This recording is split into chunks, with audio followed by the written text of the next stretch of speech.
earlier in my career, especially in my 20s, I had kind of real issues with this. I think I was self-centered and kind of egotistical. And I think I, even beyond that, came across very kind of sharp elbowed to those around me. Welcome to Blitzscaling yourself. I'm joined by a very special guest, Hadley Harris. Hadley is one of the best and most successful VCs currently investing at the seed stage. He co-founded Eniac. He has invested in 10 unicorns, including Airbnb, and he's built Eniac into a fund that's so prestigious that when I've mentioned him to other people, they said, "Oh yeah, that's a very prestigious fund." So I keep on hearing about him. So Hadley, welcome to the podcast. Thanks, Julian. Thanks for having me. So what we're discussing today is teamwork, and teamwork in a way that that you are really good at, which is putting the team ahead of yourself. You have a tweet that is pinned to the top of your Twitter profile, and that tweet is really about how investors, VCs like yourself, should be serving the sort of CEOs and not the other way around. To me, that's like the essence of teamwork. Why did you tweet that, and why is it pinned to the top of your Twitter? Yeah, I mean, I believe it. It's I spent a bunch of time pitching VCs in like the 2006 to 2012 timeframe when venture was very different, and you didn't have kind of a founder friendly attitude that I think a lot of folks have now. So I've kind of been on the bad side of a lot of VC conversations where it just felt like I was doing them a favor to come pitch them, and that always kind of stuck in my mind that someday if I become a VC, I kind of want to act differently. We're in an environment where the best founders can choose who they want to work with, and they're kind of very sought after. Even in this downturn, I think that will continue to be true. So I think the venture industry, we're really service providers to the founders we work with, and I think the folks that kind of understand that are more likely to be successful. So what you just said there is, I think, what most VCs would say. Yeah. You actually believe it. And not just as a VC, but I think generally in your life, like that's just how you operate, which is you put the interest of, and I think that's how you run Eniac, right? Like you put the interest of Eniac ahead of your interest. You put the interest of the other people at Eniac ahead of your interest.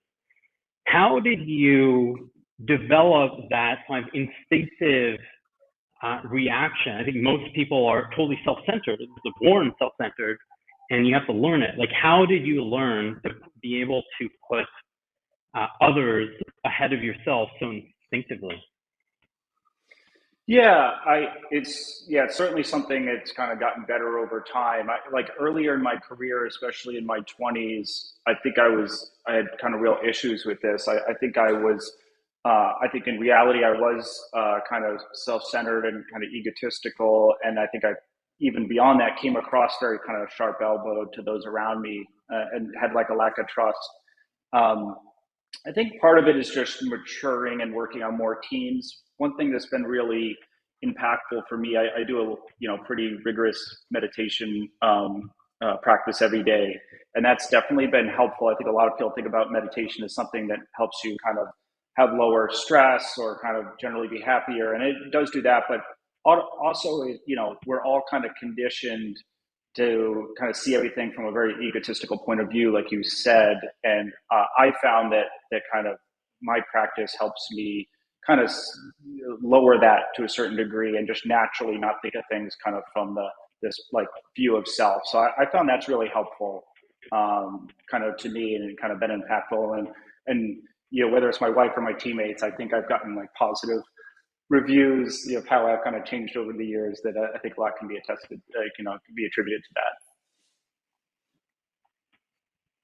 That's really interesting. Chris and I have discussed the way in which you learn this teamwork through team sports, where you have this like short feedback loop where everything fails if you're looking out for yourself.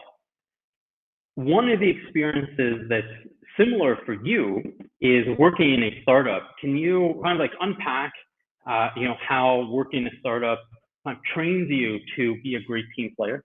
Yeah, I'm lucky to kind of work on two startups myself where we had kind of a very small team at the beginning. And then now I get to work with, you know, a bunch of them, like three new startups a year. And to me, and I think it's similar to team sports. So I think you're spot on there. Like the golden time of those early days. And I think, from a handful of people up to like high teens, everyone's on one team. So you get bigger and you kind of break up. We can kind of talk about that, and then you have kind of multiple teams. And I think that this dynamic goes away, unfortunately. Everyone's on the same team. Hopefully, you have the right people on the team that are motivated to make it successful.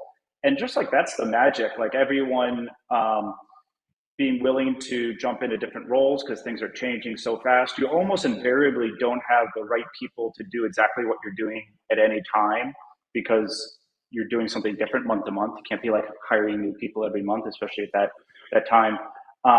So you have people that are playing different roles that are learning about new things.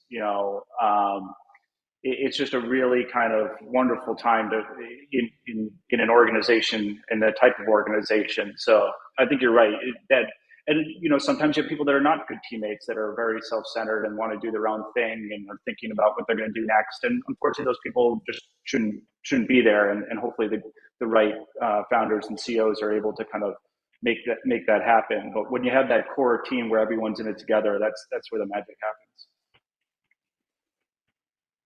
So our viewers are entrepreneurs and aspiring entrepreneurs. You must have worked with CEOs who are different from you in terms of their mentality on this. Like I've seen other entrepreneurs who are really excited about being at the top of a business and like they like being on CNBC, they like being the leader. And there are other founders and CEOs who, and I think this is actually something I struggle with personally, where I'm uncomfortable being the top person. And this is probably because of my background. You may know when I worked, my first job, I worked in politics, and you work for candidates, and you're always the person behind, right? Like you're not the front person. And I'm probably like too far on this, like not taking credit and putting others ahead of myself spectrum. Like, what's the right place to fall as a startup CEO or an entrepreneur? Yeah, I mean, like everything, I think there's different ways to be successful. So I don't know if there's particularly a right answer here. I've tended, and I think us as a firm have tend to have better luck with folks that aren't kind of looking for personal limelight. I would guess that kind of in aggregate they are more successful, but startups are the exceptions tend to have sometimes exceptional results. So I think it'd be wrong to say that there's just only one way to do that. I think there are folks that maybe are excited about the NCBC. I'm sure there's some examples that people can throw out of folks that did that and built great companies.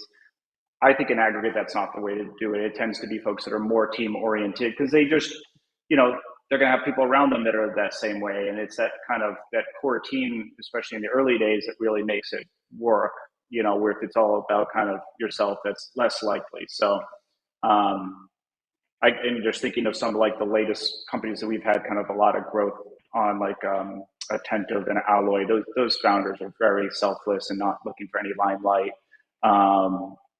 So yeah, that would be my guess. But again, I'm sure there's a data set out there that you could check out and know for truth. But yeah, my gut is it's very much super interesting. Yeah. And I do want to be mindful of your time, Hadley, because I know as a VC, you're probably back to back.